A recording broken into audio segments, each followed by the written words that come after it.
I was not born with disability, but as a result of poliomyelitis, I am a poliomyelitis victim, which resulted by being physically challenged. And I live with it from 20 months old of my birth. I am living with deafness. This deafness started in 1994.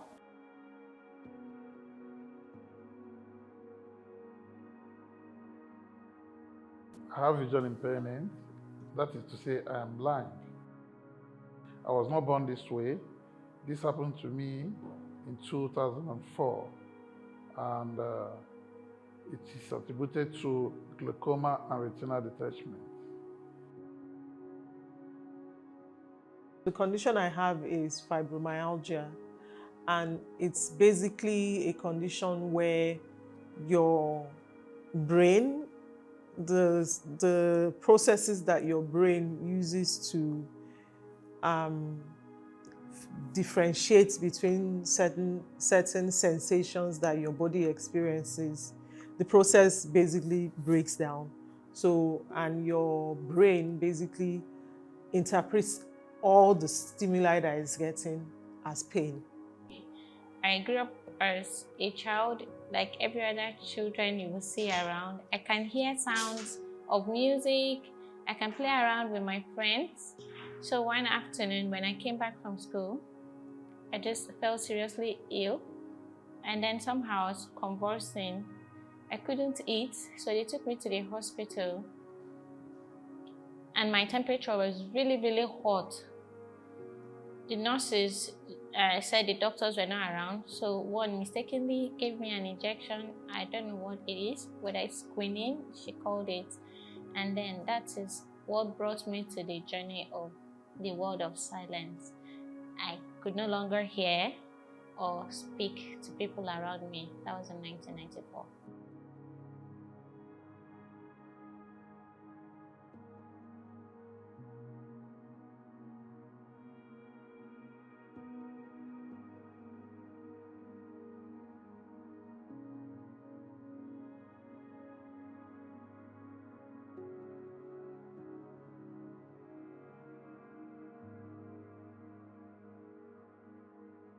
I didn't have any difficulty in getting my job. Thankfully, as the only physically challenged lawyer from the Northwest, Sokoto Zamfara Kevi, it's like they celebrated having a person like me. That does not say a person with disability doesn't get discriminated. I may be lucky, of course. I may be lucky to get a job easily, but like I told you, till today, we have many persons with disability seeking for that same job, and people are seeing they are not capable of obtaining the job.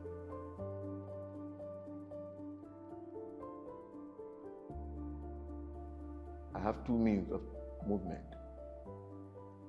I have a car, which I drive. I also have a customized machine. Where the car cannot go, I go with my machine. So meaning I have three ways of movement.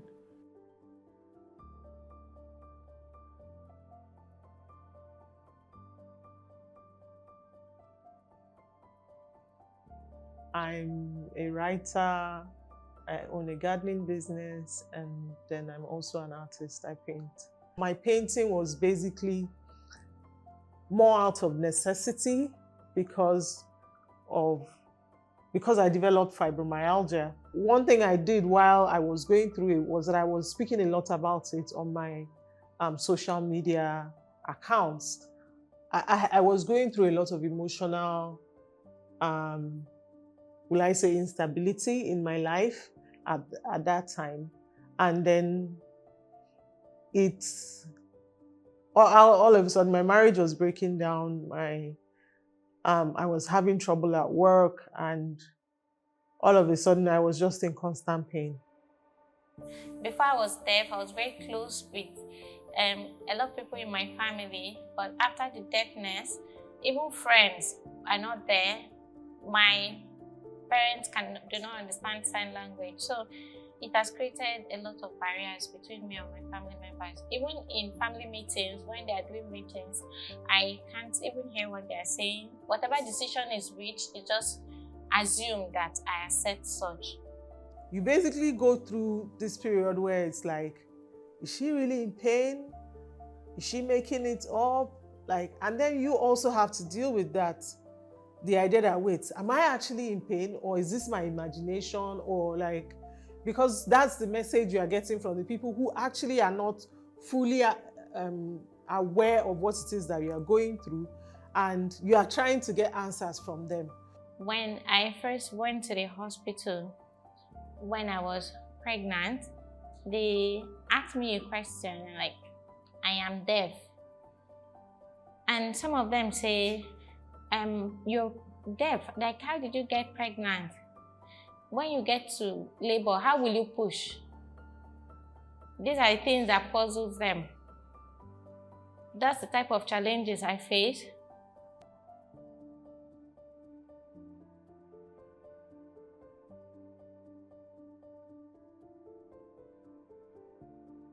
We live in Nigeria, and religion and our culture has been intertwined. I have handbills from 10 different people inviting me to 10 different churches. And I like the engagements because I asked them, why are you giving me particularly? And I remember one person, or I mean, they all said the same thing, but this one person struck me because she's like, there are a lot of people in their church, so when they start praying, I'll receive my miracle. That's to tell you that you don't see me as me until I come and receive and come to a prayer ground and I'm prayed for and then I'm healed. And in a way that when I'm prayed for and I mean, the miracle does not happen, the miracle that it wants to happen does not happen, it now becomes, I don't have faith enough. They turn it back to me that it is because of something I've done or I'm doing, that is why I'm not getting healed. And this is a lot of mindset that is being run by different religious bodies and also religious people nowadays. I've never attended a religious institution that before they even get to know myself, before I even introduce myself, their first thing they are meeting me with is, you need to join this prayer unit, you need to get healed.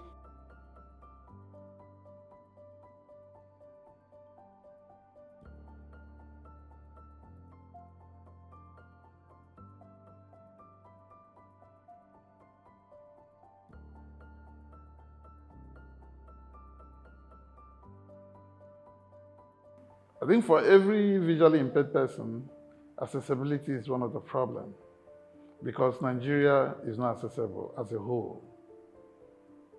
But all the same, I have attended mobility and orientation trainings, and so I can navigate my way to an extent. But in some cases, in places that are so rough and bad, I need some assistance to navigate such places.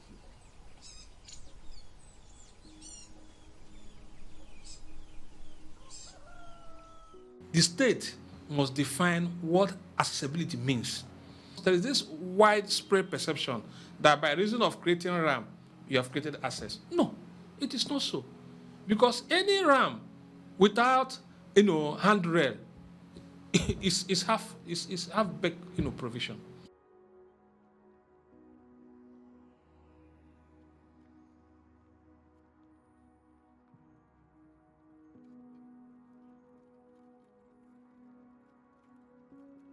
Mobility is a big challenge in Nigeria, and even with the passage of the Discrimination Against Persons with Disability Prohibition Act, there hasn't still been any evidence or visible changes around access when it comes to mobility for persons living with disability. And in my experience, at work, in school, even in health places, I still don't have access to move around properly.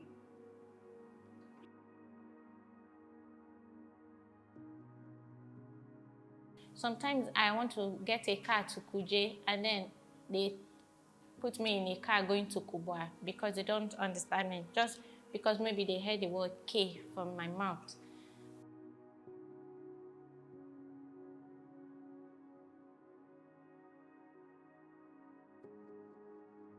So anybody building any environment or any structure or raising any structure, no matter how high that structure may be, that structure must be accessible to persons of any kind of disability. Particularly Part 2, Paragraph 3, that a person with disability has the right to access the physical environment and building on an equal basis with others. And in the Paragraph 6 of the same law, from the date of the commencement of this act, there shall be a transitionary period of 5 years, within which all public buildings and structures, whether immovable, movable, or automobile, which were inaccessible to persons with disability, shall be modified to be accessible to and usable by persons with disabilities, including those on wheelchairs. I want to advocate for the implementation of the disability bill. That is what will improve every person with the life of every person with disability out there when it comes to access to information, access to employment, healthcare. Just mention it, the structures, whichever way you want to say it. Like, access is everything for persons with disability, but all that is standing in the way is the implementation. For me, thinking about making spaces more accessible to people with disabilities would require an actual understanding of what those disabilities are. I mean, even like just coming into this place, when I was trying to like, I had to actually think about, okay, pause, step, and pause. And this is not something that people who don't have disabilities ever understand.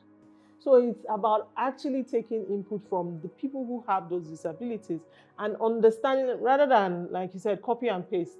Understanding, okay, for instance, in our society, what are the disabilities that are the most common? What are the challenges that people with various disabilities face that you could address with specific things? But I think that with more awareness and sensitization, people will get to know more about disability issues. You know, you see, when you go to like banks or ATMs and whatever, giving a person with disability priority is a problem for people. While the National Disability Act stipulates that persons with disability should be given priority in queues. But I think with time, with more awareness and sensitization, we'll get there.